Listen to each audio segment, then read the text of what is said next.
পটলের একই রকম রেসিপি খেয়ে খেয়ে মুখে লেগে গেছে, ভাবলাম একটু অন্যরকমভাবে আজকে রেসিপিটি রান্না করি। আলু দিয়ে পটলের সর্ষে কিন্তু খেতে দারুণ লাগে বন্ধুরা, তাই আজ দেরি না করে চটপট কিন্তু বানিয়ে ফেললাম। রেসিপিটি ভালো লাগলে লাইক শেয়ার কমেন্ট করে বন্ধুরা পাশে থেকো। চলো বন্ধুরা রেসিপিটি শুরু করি। হ্যালো বন্ধুরা, তোমরা সবাই কেমন আছো? ভালো আছো? আমিও ভালো আছি। এই দেখো আজকে একটা রান্না নিয়ে এসেছি। তেমন কিছুই না, পটলের চচ্চড়ি করবো। এই দেখো পটল লাগবে, তার জন্য পটল লাগবে। আর এরকম সাইজের 3টা আলু নিয়েছি। দেখো পটলগুলোকে তাহলে আমি কেটে নিই। আর্ধেকটা করে চোচা ছাড়িয়েছি, আর্ধেকটা করেছি। এই দেখো এরকম করে কেটে নিচ্ছি। একটা পটলকে 4টে টুকরো করেছি। তাহলে আমি সব কটা পটল কেটে নিই। এই দেখো পটল কটা সব কটা কেটে দিয়েছি, এই যে এরকম করে। আর এই যে আলু, এগুলোকে আমি ধুয়ে নুন হলুদ মাখাবো। এখন ধুতে নিয়ে যাচ্ছি। কড়াইটা গরম বসিয়ে দিয়েছি। আর ততক্ষণে যে পাটায় কটা কাঁচা লঙ্কা নিয়েছি, দেখো 7-8টা মতো কাটা কাঁচা লঙ্কা নিয়েছি। আর একটু সঙ্গে একটুখানি জিরে নেবো, বেটে নেবো। এগুলো একটু বেটে নিই, ততক্ষণ কড়াইটা গরম হয়। এই দেখো কড়াই গরম হয়ে গেছে, এবার তেল দিই। সর্ষের তেল দিচ্ছি আমি। তেলটা একটু বেশিই দিলাম। এখন কিছু ফোড়ন দেবো না, আগে ভেজে নিই। দেখো আলুগুলোকে এবার এই যে তেলের মধ্যে দিয়ে দিলাম।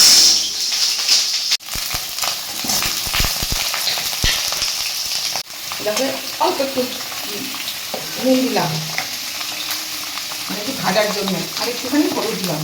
এটা একটু ভালো করে ভেজে নেবো, খুব ভালো করে ভেজে নেবো। এবার হলুদ আর নুন দিলাম। এবার ভালো করে সুন্দর করে লাল লাল করে ভাজবো। ভালো করে ভেজে নিই। এইদিকে ভাজা মতো তো তখন মশলাটা ভেজে নিই। দেখো কত সুন্দর ভাজা হয়ে গেছে লাল লাল করে। এবার এটাকে তুলে নেব। দেখো আমার সেই হাতা, এটা দিয়ে তুলবো।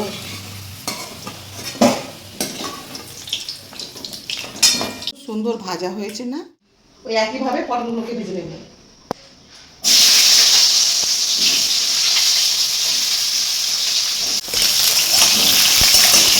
পটলগুলোকে আলুর মতো করে ভেজে নেব খুব সুন্দর করে। নাড়াচাড়া করে দেখি। এই দেখো কত সুন্দর ভাজা হচ্ছে না? আরও হবে।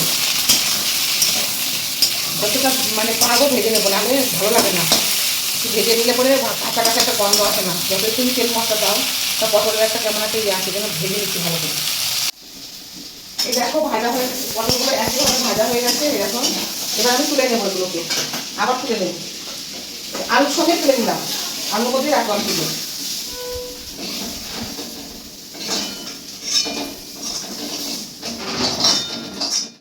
অল্প তেল দেবো, যেহেতু পটলের গায়ে তেল লাগা আছে, এই জন্য অল্প একটু তেল দিলাম। আর 2টো শুকনো লঙ্কা ফোড়ন দেবো, একটুখানি জিরে ফোড়ন দেবো।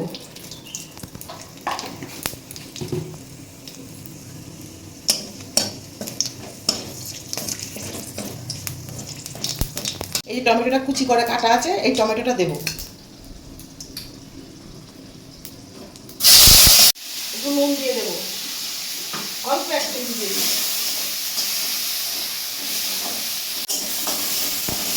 আর ওই যে মশলাগুলো বেটে রেখেছিলাম, কাঁচা লঙ্কা আর জিরে, ওইটা এখন দেবো। আর এরকম এটাকে সর্ষে বেটে রাখছি, কালো সর্ষেটা এখন দেবো না। তোমরা চাইলে সর্ষে পাউডার যে পাওয়া যায় সেটা দিতে পারো।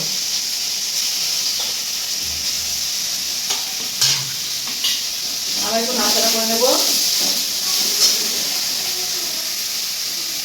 এরকম ছোটো 2 চামচে 1 চামচ হলুদ দেবো। 4টে কাঁচা লঙ্কা দেবো, যেগুলো ভেজে রেখেছিলাম। এটাকে এর মধ্যে মশলাটার মধ্যে দিয়ে দেবো। দেখো এগুলো দিয়েছি। এবার নুন দেবো।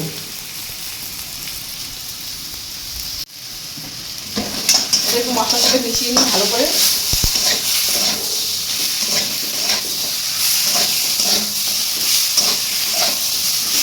কত সুন্দর হয়েছে কালারটা। জলটা একটু দেবো, বেশি দেবো না।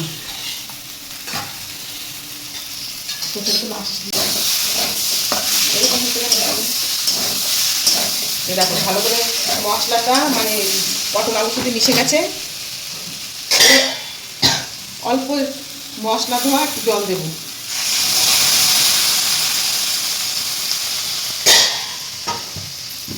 এবার একটু মিশিয়ে নিই।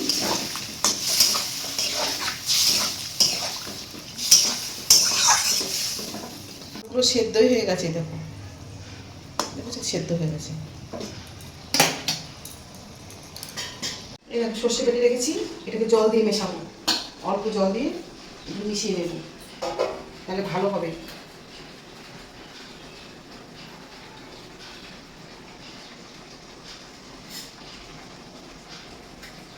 সুন্দর করে মিশিয়ে নিয়েছি, দিয়ে দিতে বলে এই বললাম সর্ষে রেখেছি, এই সর্ষেটা এবার এর মধ্যে দিয়ে দেবো। সর্ষেটা মশলা কষানোর সময় দিলে পরে তেতো হয়ে যায়। এবার দিয়ে দেবো চিনি, দিতে হবে।